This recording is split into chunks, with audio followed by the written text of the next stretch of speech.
السلام علیکم دوستو، خوش آمدید آپ سب کا ہمارے چینل پر۔ سوال: ہم بستری کے بعد غسل کب ضروری ہوتا ہے؟ جواب: نماز ادا کرنے سے پہلے۔ کیا بیوی شوہر ہم بستری ہر طریقے سے کر سکتے ہیں؟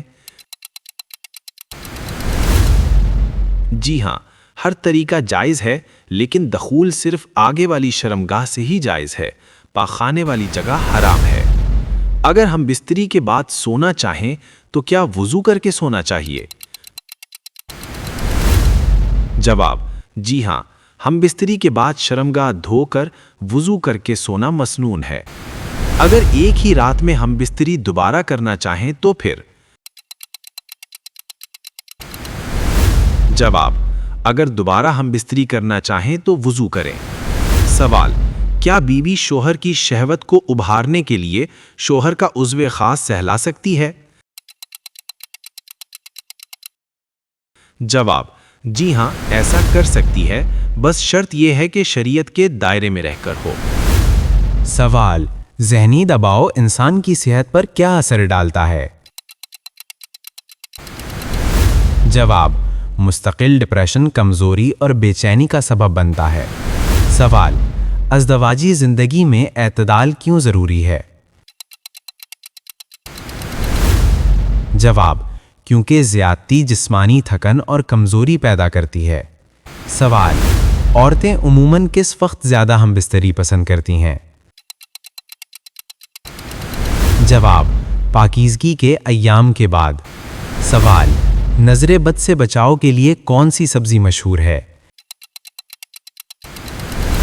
جواب: کریلا۔ سوال: قرآن کی کون سی نمازیں خاص فضیلت رکھتی ہیں؟ جواب: فجر اور عصر کی نماز۔ سوال: شیطان انسان پر سب سے زیادہ کس طرح اثر ڈالتا ہے؟ جواب: وسوسوں کے ذریعے۔ سوال: اولاد کے لیے حضرت زکریا نے کیا دیکھ کر دعا مانگی؟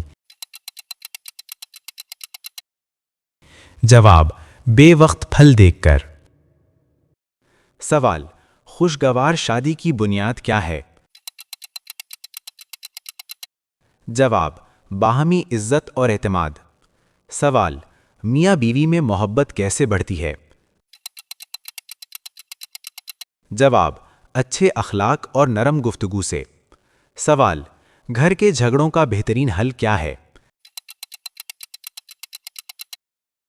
جواب: صبر، خاموشی اور بات چیت۔ سوال: بیوی کب زیادہ خوش ہوتی ہے؟ جواب: جب شوہر اس کی بات توجہ سے سنے۔ سوال: اچھی صحت کی علامت کیا ہے؟ جواب: وقت پر نیند اور متوازن غذا۔ سوال: نظر تیز کرنے کا سادہ گھریلو نسخہ۔ جواب: گاجر کا رس۔ سوال: نیند نہ آنے کی صورت میں کیا مفید ہے؟ جواب: نیم گرم دودھ۔ سوال: قرآن میں کن دو درختوں کی قسم کھائی گئی ہے؟ جواب: انجیر اور زیتون۔ سوال: سب سے پہلا عبادت خانہ کون سا ہے؟ جواب: خانہ کعبہ۔ سوال: اذان کے وقت کتے کے رونے کا سبب کیا بیان کیا جاتا ہے؟ جواب: بعض روایات کے مطابق شیطانی اثرات۔ اگر آپ کو ایسے مزید اسلامی معلوماتی اور اصلاحی سوالات و جوابات چاہیے تو چینل کو سبسکرائب کریں اور ویڈیو کو دوسروں تک ضرور پہنچائیں۔ جزاکم اللہ خیرہ۔